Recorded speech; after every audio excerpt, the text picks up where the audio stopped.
Assalamualaikum warahmatullahi wabarakatuh. Perkenalkan, saya Nur Sahara Ramadhani dengan NIM 2303112528. Di video kali ini, saya akan menjelaskan terkait klasifikasi status obesitas dengan menggunakan jaringan saraf tiruan berbasis keras pada Python. Seperti yang kita tahu bahwa obesitas itu merupakan salah satu masalah kesehatan yang semakin meningkat di Indonesia. Nah, obesitas ini berkaitan dengan berbagai penyakit kronis seperti diabetes, hipertensi, dan juga penyakit jantung. Nah, penentuan status obesitas itu umumnya menggunakan indeks massa tubuh atau IMT. Nah, namun cara manual ini masih kurang efisien dan berpotensi menimbulkan kesalahan, terutama pada skala populasi yang besar. Nah, dengan kemajuan teknologi yang semakin meningkat dengan pesat, data mining dapat kita manfaatkan untuk mengolah data seperti kebiasaan makan, demografi, dan juga gaya hidup, sehingga dapat menghasilkan klasifikasi obesitas yang lebih cepat dan akurat. Nah, sehingga penelitian ini menggunakan jaringan saraf tiruan atau JST sebagai metode klasifikasi untuk memprediksi status obesitas berdasarkan data yang tersedia. Nah, JST ini dipilih karena kemampuannya itu dapat mengenali pola nonlinear yang kompleks serta fleksibilitasnya dalam menangani berbagai tipe data. Adapun rumusan masalahnya yang pertama, bagaimana sih menerapkan proses data mining untuk mengklasifikasikan status obesitas? Lalu bagaimana performa model JST atau ANN sebagai metode klasifikasi dalam data mining? Dan terakhir, apa tahapan data preparation, transformasi, dan evaluasi yang dilakukan pada data obesitas? Nah, tujuan dari penelitian ini yaitu untuk mengidentifikasi pola dan faktor yang berpengaruh terhadap status obesitas melalui data mining. Selanjutnya, membangun model klasifikasi menggunakan jaringan saraf tiruan atau Artificial Neural Network (ANN).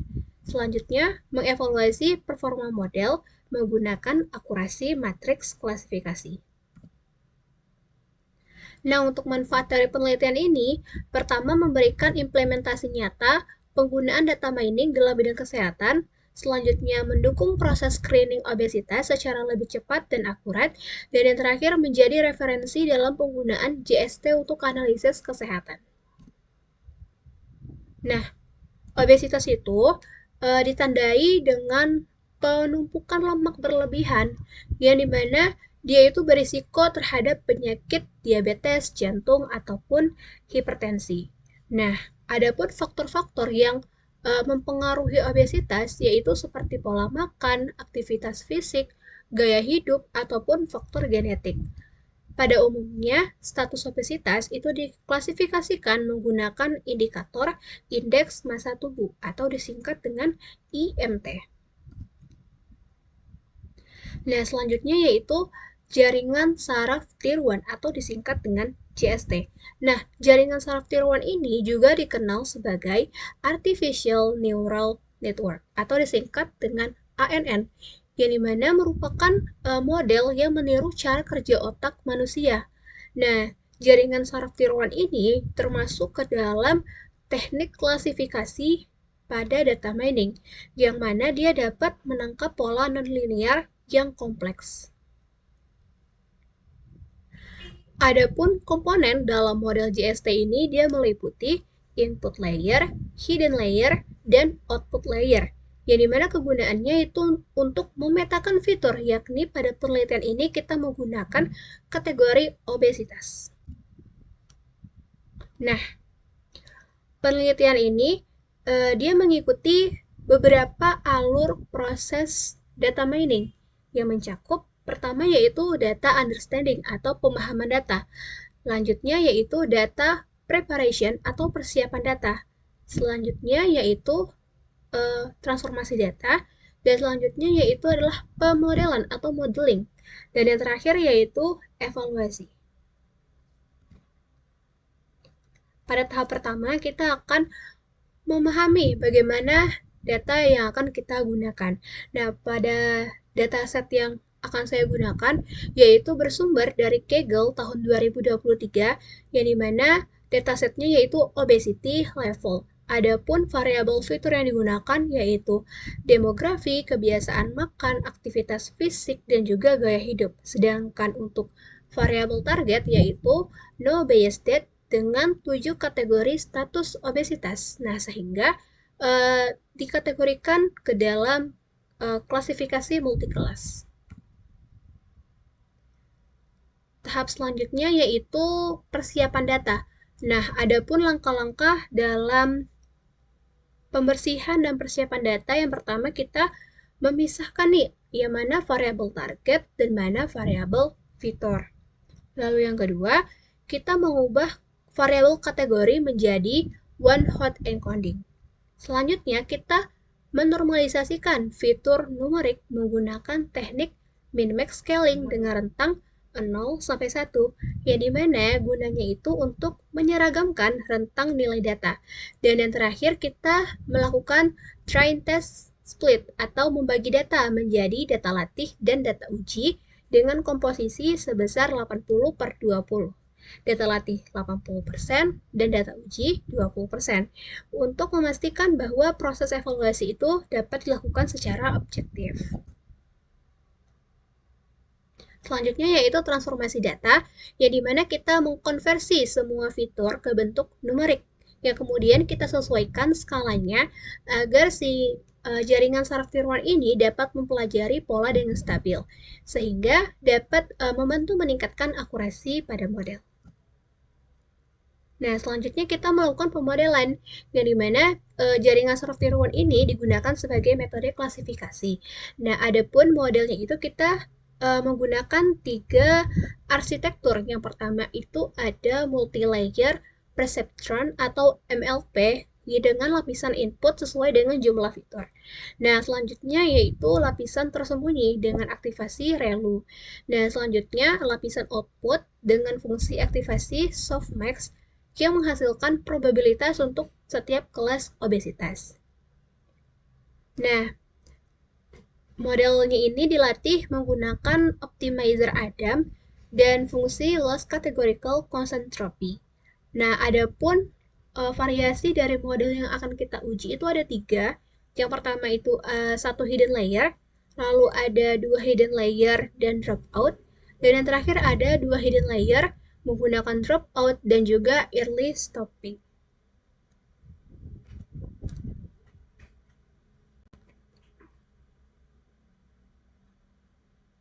Yang dimana selanjutnya itu adalah evaluasi model. Nah, tahap terakhirnya itu evaluasi model yang menggunakan data uji. Nah, evaluasi dilakukan dengan mengamati si akurasi klasifikasi, confusion matrix, serta metrik precision, recall, dan F1 score.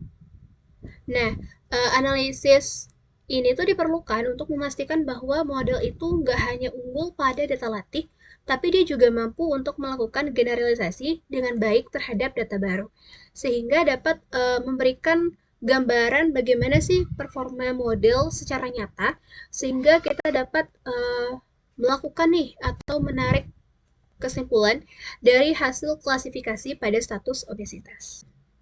Nah, selanjutnya kita akan melakukan demonstrasi di Google Colab ya, di Python. Di sini saya menggunakan software menggunakan web dari Google Colab untuk pengolahan datanya.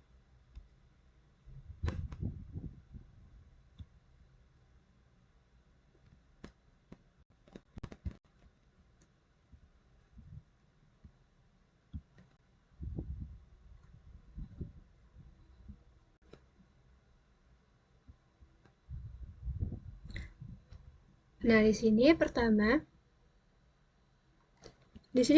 kita melakukan input data Di sini kita akan menggunakan data dari Kaggle. Nah, di Google Colab kita bisa tuh langsung membuatkan kodenya untuk kita input dari Kaggle Hub. Nah, di sini saya sudah input data saya. Selanjutnya kita melakukan klasifikasi. Nah, kita akan melakukan klasifikasi ada dua macam, ada multi kelas dan juga klasifikasi binar. Nah, pertama kita klasifikasi multi kelas. Di sini kita pertama menyiapkan data. Di sini dapat kita lihat bahwa data kita itu ada sebanyak 2111 baris. Dengan kolomnya itu sebanyak 17 kolom. Seperti gender, age, height, weight, dan seterusnya. Nah, selanjutnya kita membagi data dan feature scaling. Selanjutnya kita baru membuat model. Nah, tadi kan kita udah tahu nih bahwa kita akan membuat 3 model. Nah, model pertama yaitu dengan satu hidden layer. Nah, data model pertama ini cukup sederhana dibandingkan dengan model-model lainnya. Di sini kita menggunakan sebanyak 100 epoch.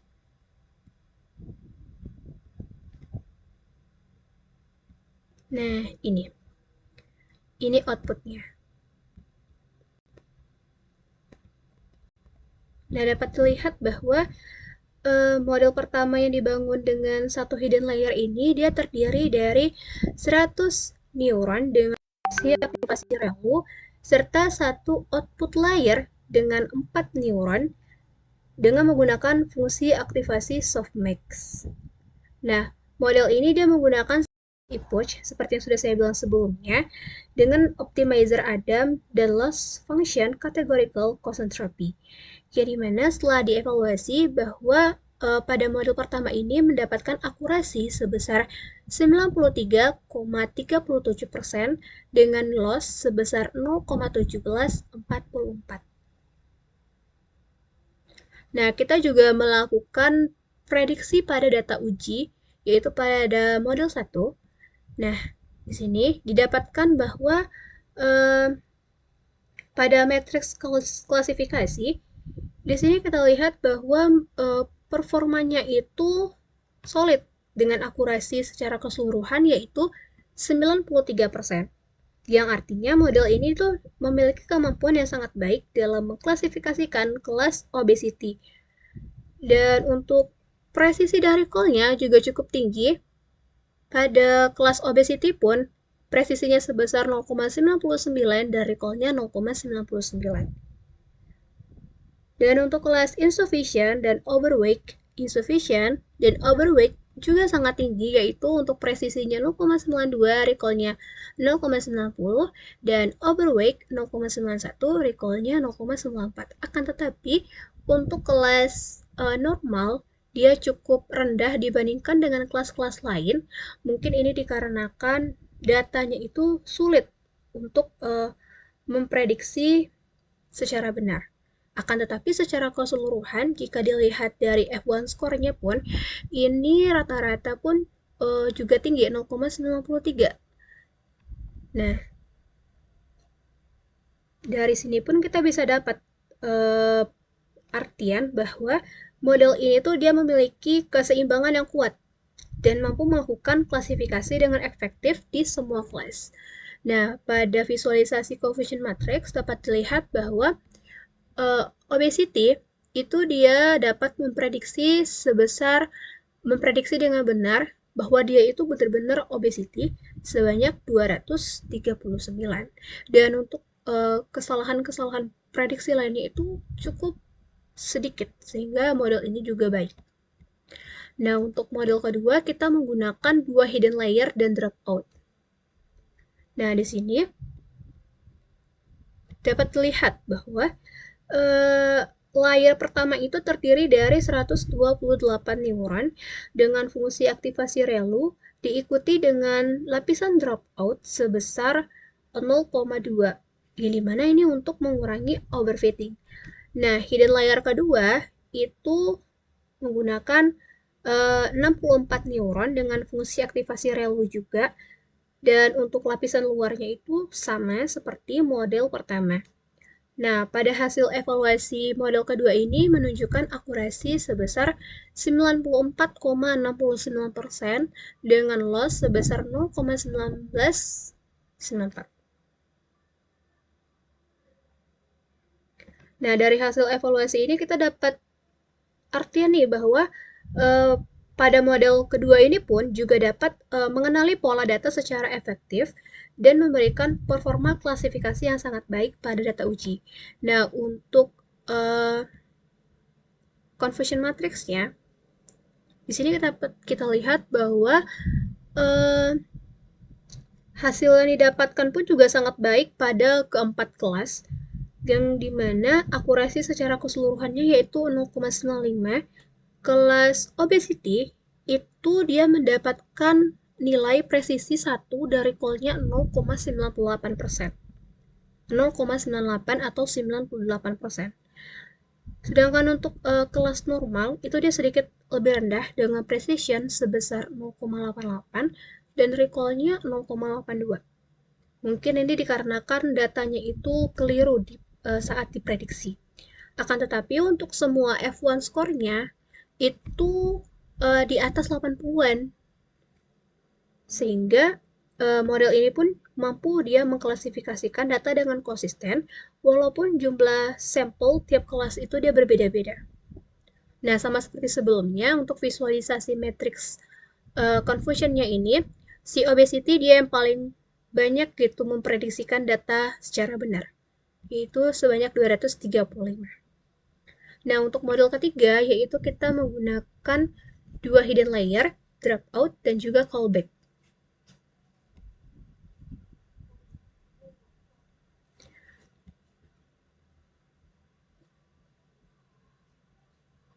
Nah, di sini dia itu menggunakan early stopping, yang dimana dia eh, berhenti ketika di epoch 64. Nah, di sini eh,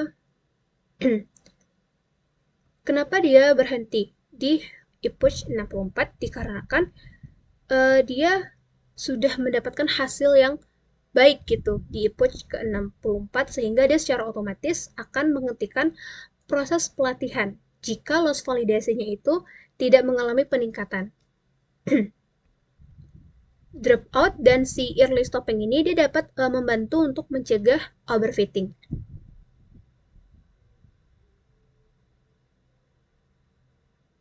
Nah, pada model ketiga ini, akurasi yang didapatkan yaitu sebesar 0,95 atau sekitar 95,26%, dan untuk lossnya yaitu 0,1231, yang dimana dibandingkan dengan model sebelumnya, model ketiga ini dia mendapatkan akurasi yang paling tinggi. Nah, untuk metric confusion atau prediksi data, nah ini juga sangat baik dengan akurasi secara keseluruhannya itu adalah 96%, dan untuk kelas obesity dan kelas insufficient yaitu mendapatkan precision dari call yang tinggi, yang dimana untuk kelas obesity dia itu precisionnya 1 dari callnya adalah 0,98, dan untuk kelas insufficient precisionnya 0,95 dari callnya 1. Sama seperti sebelumnya, untuk kelas normal dia itu dia recall-nya yang paling rendah yaitu 0,85, akan tetapi precision-nya itu cukup tinggi yaitu 0,94. Akan tetapi untuk secara keseluruhan kita lihat di bagian F1 score itu dia berada di atas 0,85 dengan makro average-nya itu 0,94 dan weighted average 0,96, yang menandakan bahwa model ini tuh sangat baik gitu ya dalam mengklasifikasikan keempat kelas, meskipun pada performa kelas normalnya itu masih bisa dikit ditingkatkan. Nah, untuk kelas obesity-nya di model ketiga ini yaitu berhasil memprediksi secara benar kelas obesity sebesar 235. Dan selanjutnya kita melakukan klasifikasi binar, yang dimana di sini kita menggunakan dua kategori. Yang pertama, ada kategori overweight dan juga tidak overweight atau non overweight. Yang dimana overweight ini tuh terdiri dari kelas si terdiri dari kelas obesity dan overweight, dan untuk yang non overweight itu terdiri dari insufficient dan normal. Yang dimana kalau dia overweight itu 1, non overweight dia tuh 0. Nah, pertama kita menyiapkan data sama seperti data sebelumnya, lalu kita binarikan, ya kita buat binernya, kalau dia 1 overweight, kalau dia 0 tidak overweight. Nah, selanjutnya kita kategorikan, kita ubah kalau menjadi numerik, dari kategorik menjadi one hot accounting, membagi data, mengubah skala fitur. Nah, di sini kita menggunakan model yaitu 2 hidden layer, dropout, dan juga callback.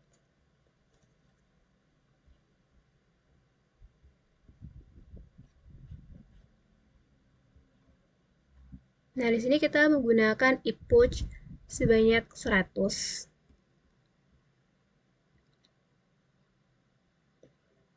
Nah, untuk hasil yang didapatkan bahwa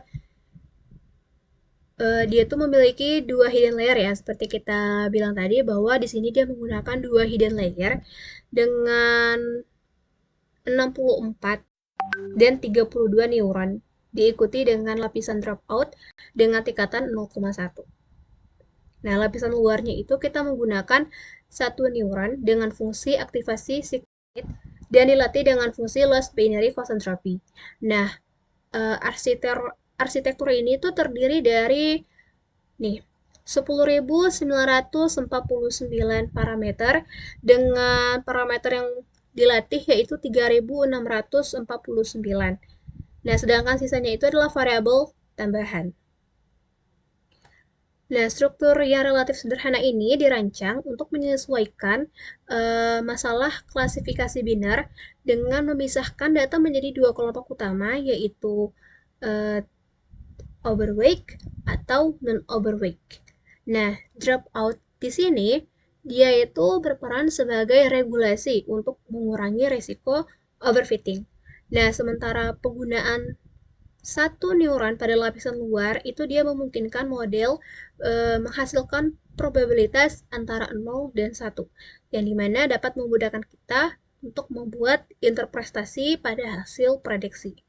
Nah, untuk evaluasi dari hasil ini, kita dapat lihat nih bahwa si akurasinya itu sangat tinggi, yaitu sebesar 97,53% dan loss-nya yaitu 0,0720. Yang artinya apa? Model pada klasifikasi biner ini, dia mampu mempelajari pola data dengan baik dan memberikan prediksi yang sangat baik. Dan juga stabil tentunya. Nah, untuk matrix classification, di sini kita lihat bahwa akurasinya secara keseluruhan yaitu 0,97%. Dan pada model itu dia nilai recall-nya untuk kelas false sebesar 0,91, yang artinya 91% data yang sebenarnya, yaitu bukan overweight atau obesitas, berhasil dikenali dengan benar, sedangkan recall untuk kelas true yaitu sebesar 0,99%, yang artinya apa?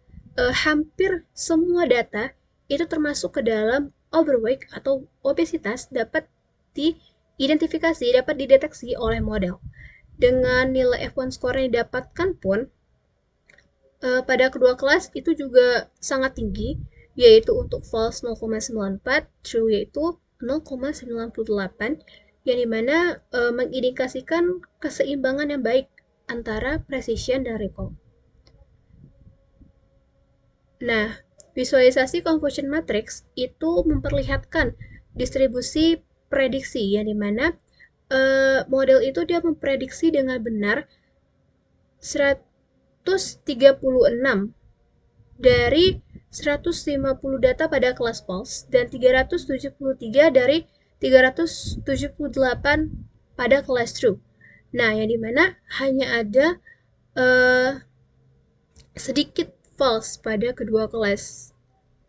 Nah, dominasi angka besar pada diagonal utama, yaitu 136, 376, itu dia menandakan model ini sangat baik dalam membedakan antara kategori si bukan apa overweight dan overweight dengan tingkat kesalahan pun yang sangat sedikit. Lalu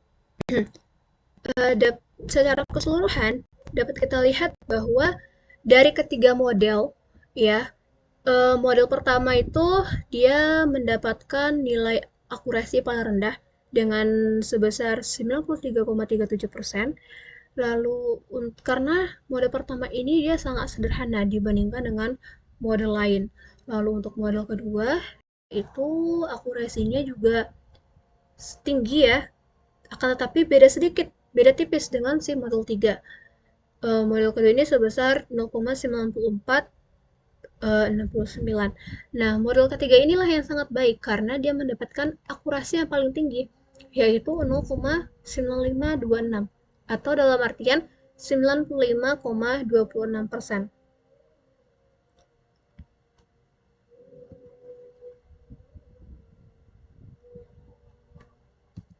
Nah, model ketiga ini tuh dia dilengkapi dengan si callback early stopping sehingga dia tuh dapat mencegah overfitting dengan menghentikan pelatihan lebih awal. Makanya dia ini yang paling bagus di antara semua model yang lain. Dan akurasinya pun juga kita lihat bahwa dia paling tinggi. Walaupun dengan model kedua ini juga beda tipis gitu ya. Nah, untuk selanjutnya pada klasifikasi binary, dengan menggunakan dua hidden layer, dropout, dan callback didapatkan akurasi sebesar 0,9753 atau dalam artian sebesar 67,53% dan lossnya itu sebesar 0,0720. Yang dimana kita lihat juga pada confusion material kan juga hanya sedikit ya memberikan kesalahan gitu. Nah, dari hal ini kita bisa tegaskan nih bahwa penyederhanaan label ke dalam dua kategori itu dia dapat meningkatkan akurasi sekaligus menyajikan interpretasi yang lebih jelas.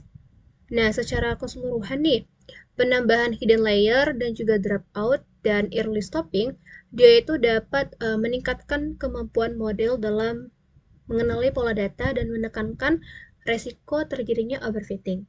Nah, sementara untuk pendekatan binar, dia itu lebih menawarkan akurasi tertinggi dan kompleksitas yang lebih rendah, meskipun kita tuh harus mengorbankan detail informasi antar kelas.